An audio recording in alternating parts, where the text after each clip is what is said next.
karya Al-Imam Abu Laith As-Samarqandi, yang pada pagi hari ini kita masih menjelaskan tentang babu zajri 'anil kadhibi, bab larangan untuk berbohong. Bagi yang membawa terjemahan bahasa Jawa, halamannya 841. Hadirin hadirat sekalian yang dimuliakan oleh Allah, disebutkan wonten kitab Tambihul Ghafili, waruya,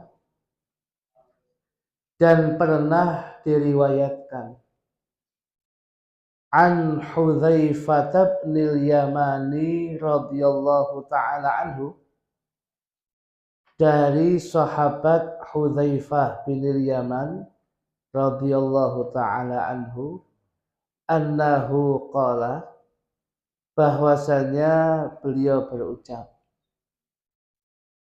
Sahabat Hudzaifah bin Yaman adalah sahabat yang spesialisasi menghafalkan hadis-hadis fitnah akhir zaman atau hal-hal yang berkaitan dengan kehidupan akhirat. Niki memang spesialisasinya meriwayatkan hadis yang seperti itu. Nah, suatu ketika pas sahabat Hudzaifah bin Yaman ini berjalan, berpapasan dengan sahabat Abdullah bin Umar bin Khattab radhiyallahu anhuma. Sahabat Abdullah putra Umar bin Khattab begitu melihat sahabat yang senior, yang dia memang mengambil banyak manfaat dari beliau karena masih muda, Abdullah bin Umar, begitu berpapasan dia beruluk salam. Assalamualaikum, katanya. Maka dijawab oleh Hudzaifah bin Yaman dengan entengnya, Waalaikumsalam warahmatullahi wabarakatuh, ya bena kufri jahannam. Waalaikumsalam warahmatullahi wabarakatuh, wahai putra gemboke neraka jahanam. Waget Abdullah bin Umar. Gemboke pasar gak apa nih. Ini gemboke neraka jahanam. Kaget Abdullah. Tapi badhe sanjang langsung beliau sik mikir-mikir. Dia langsung laporkan apa yang dia disampaikan Hudzaifah bin Yaman. Ini langsung disampaikan kepada abahnya, sahabat Umar bin Khattab. Abah, katanya tadi Hudzaifah bin Yaman ketika saya temui di jalan, saya beruluk salam, dia menjawabnya Waalaikumsalam warahmatullahi wabarakatuh, ya bani kufli jahannam, wahai putra gemboke neraka jahanam. Kaget Umar. Loh, mosok gitu? Iya, Pak. Berarti ada sesuatu yang harus saya tanyakan. Bisa jadi ada sesuatu yang kemudian ingin disampaikan lewat pesan itu. Langsung Umar bin Khattab langsung kemudian berangkat ke rumahnya sahabat Hudzaifah bin Yaman. Kata Umar bin Khattab yang waktu itu sudah jadi khalifah, ya Hudzaifah, ada apa? Ada salahnya saya, ada kurang tepatnya saya, mohon diluruskan. Karena panjenengan juga sahabat senior. Kata Hudzaifah, enggak ada yang perlu diluruskan, Umar. Enggak.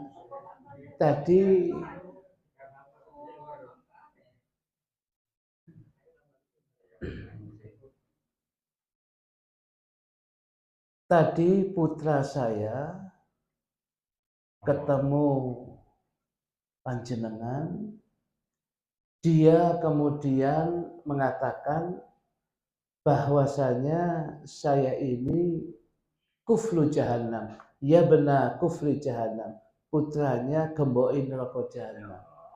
Ya. Oh, ya memang itu. Saya menyebut itu. Maksudnya gemboi neraka jahannam apa? Begini Umar, itu bukan fadihah, bukan aib, bukan kekurangan, tapi mangkobah, jamaknya manakib. Tapi itu merupakan mangkobah atau manakib kemuliaan bagi jenengan sebagai khalifah. Apa? Saya ingin mengatakan kepada siapapun, selama Al-Khalifah Al-Faruq Umar bin Khattab masih sugeng, masih ada hidup, dan dia memerintah dengan kekhalifahan yang sama dengan Abu Bakar, melanjutkan kekhalifahan Rasul Muhammad SAW, maka neraka jahanam itu akan tergembok. Tidak ada siapapun yang bisa masuk sebab Umar masih hidup. Kados-kados jenengan iki sing gembok neraka jahanam, wong kangilan mlebune. Tidak ada yang bisa masuk. Ya. Tapi nggih medeni ini kuflu jahanam ini. Ya, lek kuflu sub ya gemboi pasar ya mergo sono kang telu ya niki. Jadi gero to apa dikene ya. Tapi ternyata itu mangkobah kemuliaan. Oh ya, terima kasih. Kalau ada enggak selama panjenengan masih hidup, berarti kemudian neraka jahanam ini masih tertutup, digembok oleh jenengan, kangelan melebu. Sebab dengan ketelatenan panjenengan siapapun akan panjenengan luruskan, gak sampai iso nglakoni salah. Sampai ngoten tadi. Jadi gemboke neraka jahanam di Umar bin Khattab itu. Lagi ini gemboi pasar itu. Oh tak delok mulai isuk sawan bengi pasar tok. Ya aku satpam ja ya boleh. Nah, apa yang disampaikan Hudzaifah bin Yaman radhiyallahu taala anhu qala. Dia mengatakan begini. Innar rajula, sesungguhnya seorang laki-laki. Innar rajula, sesungguhnya seorang laki-laki. Kana konon yatakallamu berbicara bil kalimati dengan sepatah kata ala ahdi Rasulillah, di zaman Rasulullah sallallahu alaihi wasallam, fayasiru biha, maka jadilah dia itu biha, hanya dengan kalimat sepatah kata itu dia disebut munafikon, orang munafik. Wa ini, dan sesungguhnya aku la asma'uha yakti, benar-benar mendengarnya itu min ahadikum, dari salah satu di antara kalian, fil yaumi, di hari ini, asyra marratin, sebanyak 10 kali. Artinya hadirin, di zaman Gusti Kanjeng Nabi memang tanda-tanda munafik itu ada beberapa. Tanda tiang munafik itu kalau dia berbicara mesti bohong. Ya. Idza hadatsa kadzuba wa idza wa'ada akhlafa wa idza ahada ghadara. Salah satu yang sudah pernah kita bahas itu. Tandanya orang munafik itu lek ngomong niku mesti bohong. Ngomong gak tahu bener, gedabrus tok. Ya. Omongannya kemudian ternyata mengandung kebohongan. Gorotok. le omong min gorohin ila gorohin, dari satu goroh ke goroh yang lain. Ya. Tetapi di zaman Rasul tidak tidak harus berkali-kali. Sekali orang sudah melakukan kebohongan, dia sudah dicap sebagai munafik, wong munafik. Saking bersihnya hati-hati di zaman itu.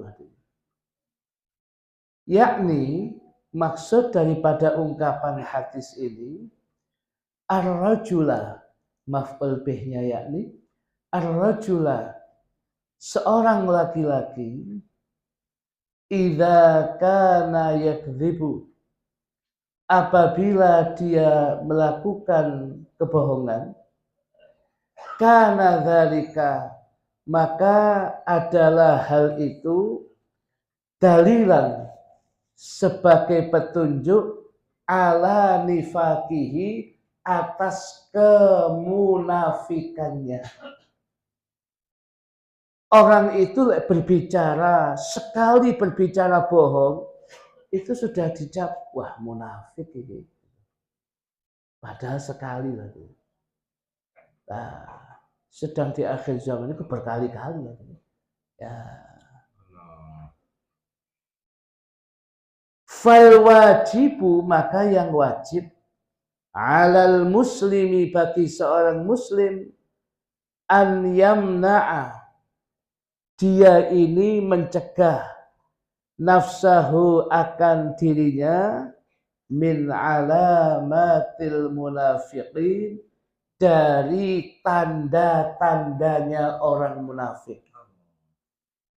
Terus kula jenengan ya, dalam kehidupan keseharian ini jangan sampai terjerumus sebagai kelompok munafikin. Kan munafikin itu fitarkil aswali minan nar. Lek mlebu neraka gak beleng sampai keraknya bagian bawah diri. Niku neraka. Niku kelompok munafik. Jadi jenengan damel sekul Bu, wonten intip, nggih intip neraka niku munafikin. Ya niki. Wabah terus iya jadi. Ya, karena orang sudah merasa yakin dengan dia, ternyata bohong. Ya, makanya yang sudah pernah kita sampaikan pada kesempatan yang lain, orang munafik itu idza hadatsa kadzuba. Wong niki lek mesti ngomong, ya lek ngomong apa ae, mesti kemudian ya berbohong. Waduh, omong saomong gorotok iki wong iki. Ya. Wa idza wa'ada akhlafa. Kalau dia berjanji, dia mesti mengingkari janji. Ya, utang itu kondo sak minggu Mbak Yu, sak minggu insyaallah, bukan insyaallah, insyaallah, mantap itu. Insyaallah duit niki 500 tak bayar seminggu kasih. Ternyata seminggu itu tambah sak tahun tadi. Ya, itu. Kemudian wa idza ahada ghadara. Kalau dia mengadakan perjanjian mesti diingkari. Dibatalkan perjanjiannya. Lah, niku tiang munafik, salah satu tandanya kalau dia berbicara mesti bohong. Fa innar rajula, maka sesungguhnya laki-laki itu atau seseorang lah, maka sesungguhnya seseorang idza ta'awwada, apabila dia terbiasa, idza ta'awwada, apabila dia terbiasa apa? Maf'ul bihnya al-kadziba, berbohong, yuktabu, maka dia ditulis indallah, di sisi Allah, munafiqan, sebagai orang yang munafik. Wa yakunu, dan jadilah alaihi, dia harus menanggung beban, wizruhu, dosanya dia, wa wizru man maniktada bihi, dan kemudian ya, dosanya orang yang mengikuti dia karena kebohongannya itu. Dia harus siap menanggung dosanya dia sendiri karena kebohongannya, karena dia termasuk public figure, orang yang dianggap dituakan, orang yang dianggap akhirnya sing melok kata. Ternyata isinya gorotok. Maka dosa-dosa orang yang mengikuti dia itu ditimpukkan sekalian kepada orang ini. Nah, itu hati-hati. Ya Allah. Hadirin hadirat sekalian yang dimuliakan oleh Allah, hidup ini sekali, kalau kemudian orang itu berbuat dosa lebih-lebih goro, akhirnya orang sulit percaya. Orang kalau sudah datang, sudah dia suudon negatif thinking. Waduh, lapo meneh ya tinggal aku apa meneh. Ya. Tenggo kertas tulis proposal ya tinggal apa meneh. Wingi jari membantu anak yatim tak delok kemudian marung dadakno iki. Sing sakniko jari niki kayak bantuan niki ya. Ternyata tak takokno tak mirip belas gak bantu. Waduh. Iki apa meneh iki? Iki apa meneh yang demikian ini. Nah, itu. Nah, sehingga orang kemudian yang demikian itu sudah waspada kepada dia. Qala, dilanjutkan, berkatalah Al-Imam Abu Laith As-Samarqandi, hadatsana, telah memberikan hadis kepada kami Abu Mansur bin Abdullah Al-Faraidi. Al-Imam Abu Mansur bin Abdullah Al-Faraidi di Samarqand, di daerah Samarqand.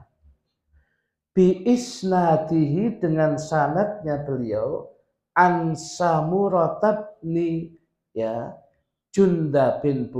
Jundu bin Bulih, dalnya bil fathah bil kasrah Bulih. Itu kata guru kita Abdul Soleh, bacanya Jundub Bulih.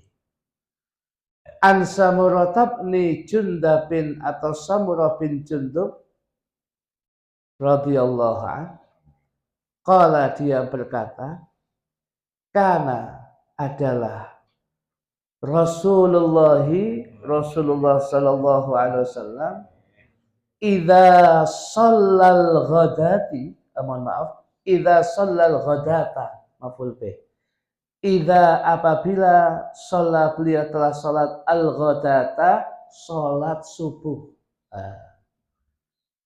Apabila beliau selepas atau sudah melaksanakan sholat subuh, akbala, beliau menghadap, alaina, kepada kami para sahabat, biwajhihi, sekaligus dengan wajahnya. Kan ada orang yang kemudian menghadap tapi gak wajah itu noleh. Ya, ini ki sa'awai sak wajahnya kuape menghadap. Ya, biasanya kalau imam kan gak perlu menghadap, miring mawon cukup. Tapi ada yang begitu boleh. Dan ini Rasul menghadap kepada sahabat-sahabatnya. Faqala li ashabihi, maka berkatalah Rasul kepada sahabat-sahabatnya, dan tiap pagi Rasul biasanya begitu. Hal ra'a ahadun minkum al-lailata ru'ya, apakah salah satu di antara kalian tadi malam ra'a, melihat ru'ya, sebuah mimpi dalam tidurnya. Dan saya niki wonten sing ngimpi ya, tidak saya kanjeng Nabi. Adakah di antara yang tadi malam tidur itu ada yang mimpi ya? Monggo. Siapa tahu akan menceritakan kepada kami. Kemudian fayakussu alaihi masyaallahu an yakussa ru'yahu alaihi.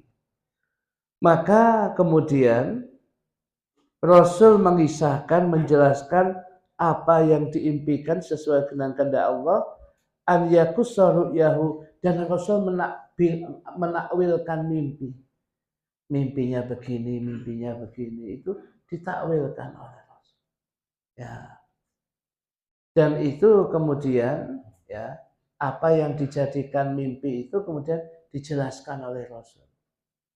Jadi begini hadirin, kalau kula panjenengan mimpi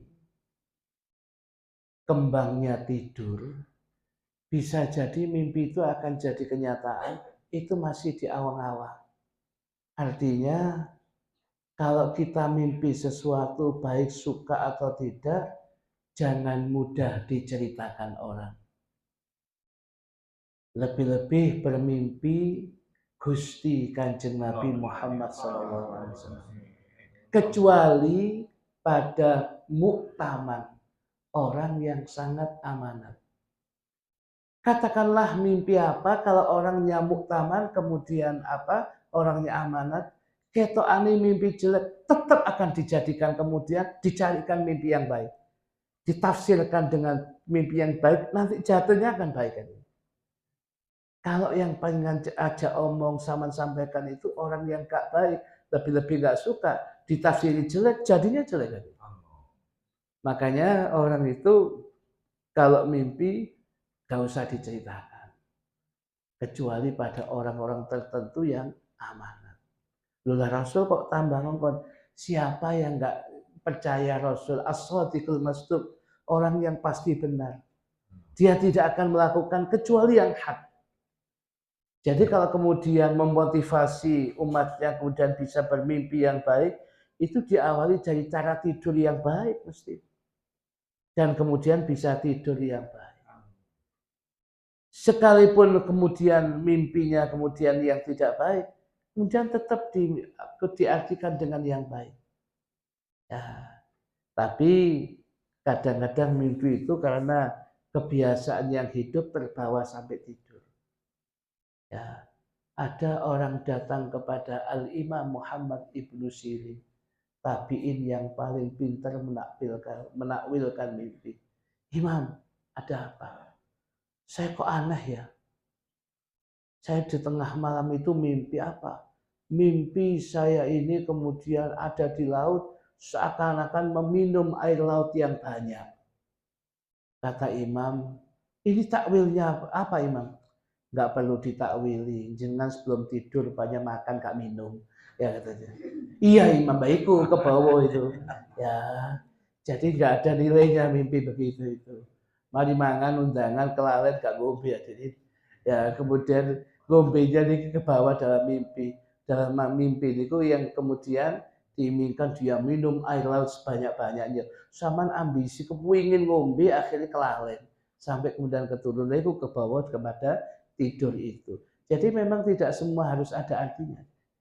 Atau kalau kemudian kita pas mimpi jelek, ya tengah bangun kemudian mimpi yang jelek, panjenengan menghadap ke arah kiri, a'udzubillahi minasyaitonirrajim, kemudian didokno 3 kali. Sudah, supaya mimpi itu tidak jadi. Ya, itu. Jadi seperti itulah mimpi itu. Nah, kemudian sedangkan Rasul kemudian memang menanyai umatnya mimpi apa. Wa innahu qala lana dzata ghadatin, dan sesungguhnya qala berkata Kanjeng Nabi lana kepada kita, dzata ghadatin, dzata subhin, pada suatu waktu subuh. Hal ra'a ahadun minkum al-lailata ru'ya? Apakah salah satu di antara kalian ra'a melihat al-lailata malam hari ini, ru'ya melihat mimpi tertentu? Fakulna, kemudian kami mengatakan para sahabat, la boten ngipi nopo-nopo Kanjeng Nabi. Qala, akan tetapi Nabi kemudian mengatakan demikian. mimpinya Nabi adalah ru'ya shadiqah. Mimpinya Nabi itu mimpi yang benar. Nabi mengatakan, lakinni, akan tetapi saya ra'aitu, melihat dalam mimpi, al-lailata, malam hari ini. Tadi malam justru saya yang bermimpi. Saya akan ceritakan kepada sampean. Innahu atani ithnani, sesungguhnya datang kepadaku ithnani, sepertinya 2 orang. Itu nanti malaikat tadi. Sepertinya telah datang kepadaku 2 orang. Wa innahuma, dan sesungguhnya keduanya itu akhadha biyadi. Akhadha bi maknanya menggandeng. Ya, biasanya dalam kitab Jurumiyah Nahwu niku wonten ungkapan bab munada, ya rajulan khudh biyadi. Kata-kata khudh bi, akhadha bi, makanya pegang, bukan mengambil ya. Pegang, ya akhadha bi, pegang itu. Akhadha, dua-duanya itu memegang biyadi, tanganku digandeng oleh 2 orang itu. Yang nanti ditengarai di akhir kisah itu, dia adalah Jibril dan Mikail. Jadi Kanjeng Nabi digandeng 2 orang yang tidak ada lain adalah Jibril dan Mikail. Jangan hati-hati pas enak turun boleh mimpi digandeng Israel. Itu berarti kudu siap-siap gitu. Ya. Kok malah wingi kalau ditekan Israel ambil dikai surat konten. Ya, kados niki gak suwe niki. Ya. Jadi ya niku sudah, kalau yang namanya siap mati niku harus sampai kapanpun nanti. Gak usah nenggo wong mati ya mesti tuwek, belum tentu nom mati iki kata. Ya. Sing mati ku lek umur sepuh tambah panjang usia iki kata. Sing nom mati dhisik bablas ki kathah. Ya, jadi ngoten niku annal mautahak. Pak Mudin sanjang ngoten kok. Annal mautahak wal qabru hak. Mati itu benar, kubur itu benar. Ketika talqin nanti kan sudah pertanyaan sak jawabane alam barzah sudah dibocorkan Pak Mudin. Tinggal jenengan kemudian ngapalno. Ya. Pembocor soal negara, ujian negara, kriminal ada, ya akan dipenjara. Tapi pembocor soal al-barzah, wajaran ada. Nah, wa innahuma akhadha biyadi, sesungguhnya 2 orang itu, 2 makhluk itu menggandeng aku, faqala. Kemudian dia mengatakan, 2 orang itu mengatakan li kepadaku, intalik idhab'a. Intalik, ayo lungo. Ya, intalik, ayo pergi, budal. Intalik idhab, ayo pergi. Fantalaktu, maka aku pergi. Ma'ahuma, beserta keduanya. Fa'akhrajani, maka keduanya itu mengeluarkan aku ila ardin mustawiyatin, ke satu tanah atau bumi yang mustawiyah, yang datar. Ya. Kemudian seakan-akan ada bumi yang lapang, yang kados lapangan besar itu. Fa'ataina, maka kami ini mendatangi ala rajulin, kepada seorang laki-laki dalam mimpi itu, muttaji'in, yang sedang tidur miring.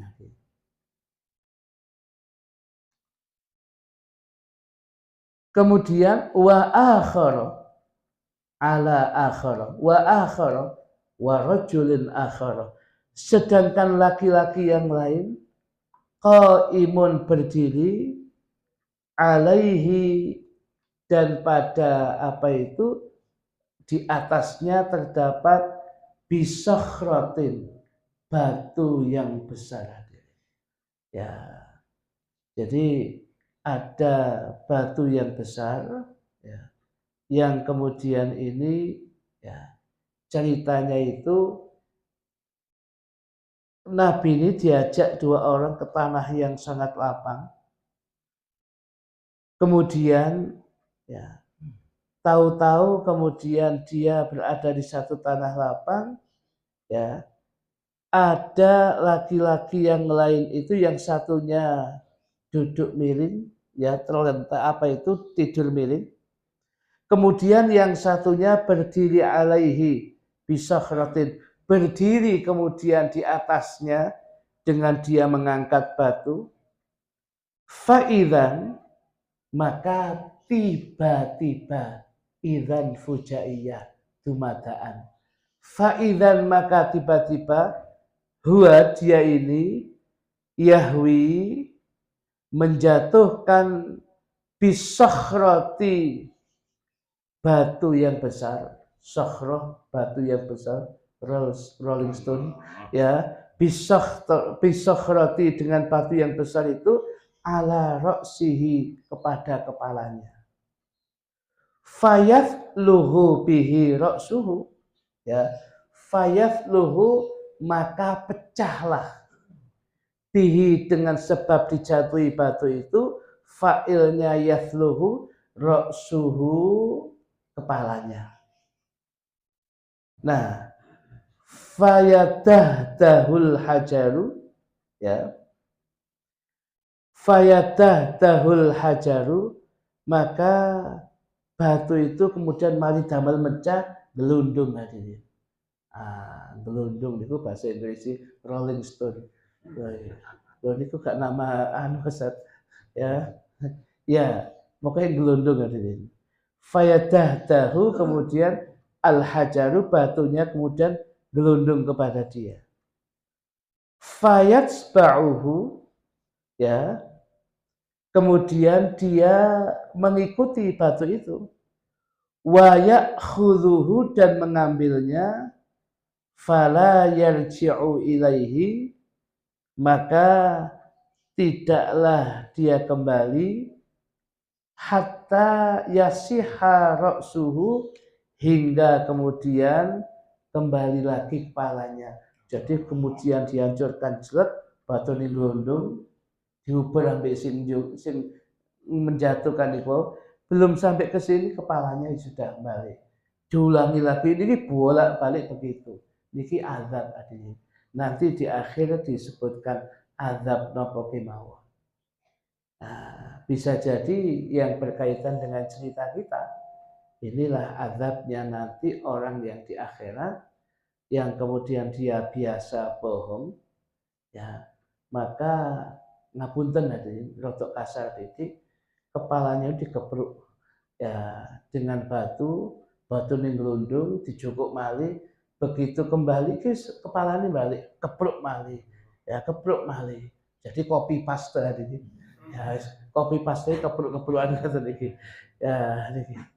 Nah, kama kana yasihu ra'suhu, maka kemudian, ya, kepalanya kembali sehat seperti semula, kama kana, seperti sedia kala, fayaudu alaihi, maka dia mengulangi perbuatan itu, bimithli dzalika, dengan seperti hal itu. Terulang lagi.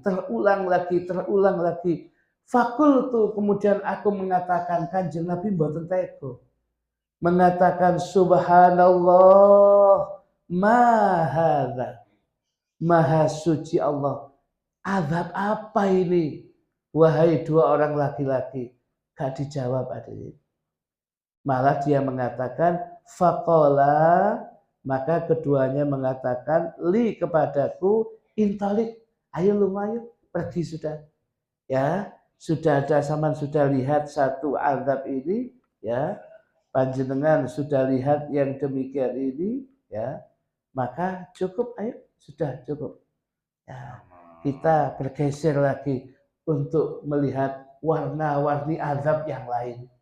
Ya, jadi fantolaktu, kemudian saya kemudian ya pergi ma'ahuma bersama dua orang laki-laki itu hatta hingga ataina kami mendatangi ala rojulin kepada seorang laki-laki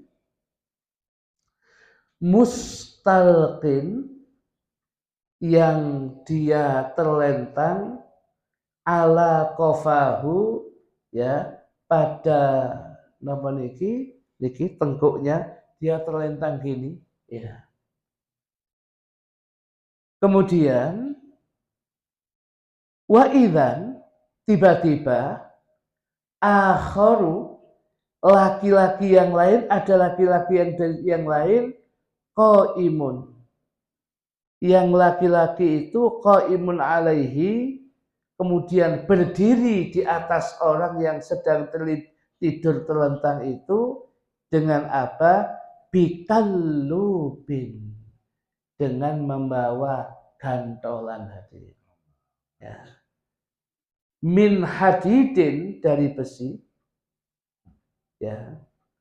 Fa'idan maka tiba-tiba huwa ya'ti datanglah tiba-tiba dia datang ahada syiqqaihi wajhi. Jadi kemudian yang tadi laki-laki tadi bawa gantolan dari besi, kemudian kepalanya dikeruk seruak yang tadi terlentang. Ya. Fayasyukku pas kena wajahnya ini fayasyukku maka terbelah syidqahu wajahnya kemudian terbelah jadi dua begini. Hatta yablugha ila qafahu sampai kemudian terbelahnya itu mencapai qafahu bagian tengkuknya. Jadi gue tengkuk itu digueret. Nah, ini bentuk daripada siksaan tertentu. Wa min kharihi nah sampai kemudian hidungnya pun kemudian terkena. Summa kemudian yatahawalu ya. Kemudian laki-laki yang lain ini pindah ilal janibil akhir pada sisi yang lain.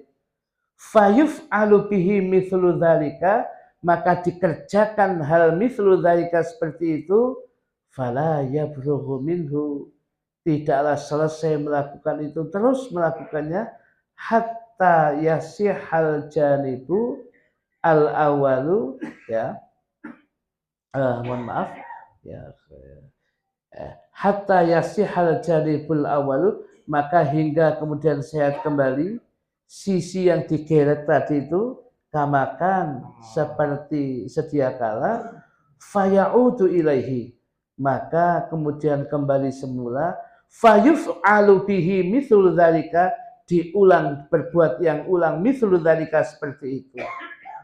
Qala kemudian Nabi mengatakan qultu aku mengatakan subhanallah maha suci Allah mahadza apalagi ini katanya tidak dijawab oleh dua orang itu diajak berpindah melihat ini. Nah hadirin hadirat sekalian yang dimuliakan oleh Allah Subhanahu wa taala. Ini kita hentikan sampai ini waktunya. Artinya kita nanti baca hadisnya agak panjang karena akan dijelaskan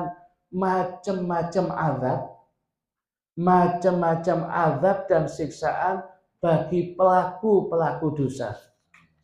Ada sebab perbuatan zina pelakor ya ada sebab perbuatan zina apa nanti ditampakkan apa kemudian orang yang bohong tadi itu nah itu semua nanti kemudian dibeberkan oleh malaikat di akhir cerita lah ceritanya panjang kita simpan untuk ahad yang akan datang. Loh berarti gak nutup cek teko hadirin. Ahad yang datang cek teko. Sudah selesai, wis tahu aku wis mari iku. Jangan supaya datang lagi, maka ditandai niki hadirin insyaallah. Ditandai Mas Yudus. Ya, niki insyaallah. Sebab panjang waktunya mau habis hadirin. Insyaallah akan kita sambung pada pengajian berikutnya. Wallahu a'lam bishawab. Artinya dalam ungkapan hadis ini mau disampaikan Nabi ingin membeberkan ini loh azab-azab dari pelaku-pelaku dosa tertentu akan tampak seperti itu. Monggo bapak-bapak yang mau tanya dipersilahkan supaya nanti setelah 7 pas kita sudah keluar dari majelis salim ini. Wonten bapak-bapak? Mboten wonten. Lek ningali menengi bapaknya paham apa insyaallah. Kae enak omongane sak boten. Kula niki kesudutan Bapak. Ibu-ibu ada monggo Ibu. Silakan Ibu kalau ada.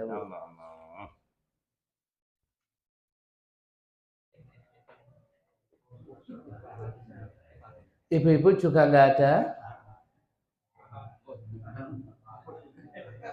Ada Bu? Oh, boten-boten nggih. Nggih, ibu-ibu berarti paham juga ini. Baik, saya akan bacakan satu pertanyaan ini. Ya. Jadi, ada. Oh, udah. Saya bacakan satu pertanyaan. Ya.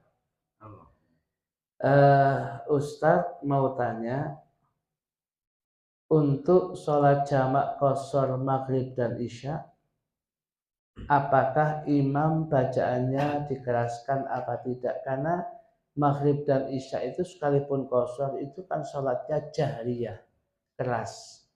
Maka sekalipun mau dijamak, mau diqashar, ya kan berarti cuma 3. Kalau diqashar isyanya cuma 2. Ya semuanya dikeraskan, ya memang dapatnya awal gitu. Ya, jadi maghribnya dikeraskan, isyanya juga dikeraskan.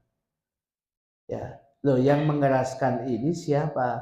Yang mengeraskan ini imam atau munfarid, orang yang sholat sendiri. Lek makmum ya jangan keras karena mengikuti imam. Ya ini. Dan untuk yang 4 rakaat diqashar, niatnya tetap arba'ah rakaat ini atau mboten usah arba'ah. Arba itu 4. Jadi kalau 4 yang qashar itu niatnya rakaat ini. Pun keliru ade untuk rakaat ini. Rakaat ini.